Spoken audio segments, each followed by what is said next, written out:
दोस्तों, आज मैं आपको लंगज़ोल सिरप के बारे में बताने जा रहा हूँ। लंगज़ोल सिरप खांसी के लिए एक मुफीद दवा है। फेफड़ों की कमज़ोरी को ख़त्म करती है, सांस की तंगी ख़त्म करती है। जिन लोगों को दमा की बीमारी होती है, दमा की वजह से सांस की बीमारी होती है, उनके लिए लंगज़ोल सिरप का इस्तेमाल मुफीद है।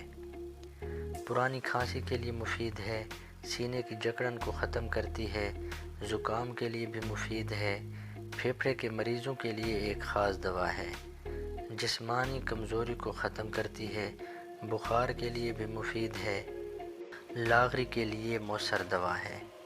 लंगज़ोल इंटरनेशनल अवार्ड याफ्ता सिरप है। ये एक हर्बल प्रोडक्ट है, इसके कोई साइड इफ़ेक्ट नहीं है। बच्चे और बड़े दोनों के लिए मुफीद है। बच्चों के लिए 1 से आधा चम्मच दिन में 3 बार, बड़ों के लिए 2-2 चमचे दिन में 3 बार। लंगज़ोल सिरप की पैकिंग 60 मिलीलीटर की छोटी बोतल में होती है और 120 मिलीलीटर की बड़ी बोतल में भी होती है।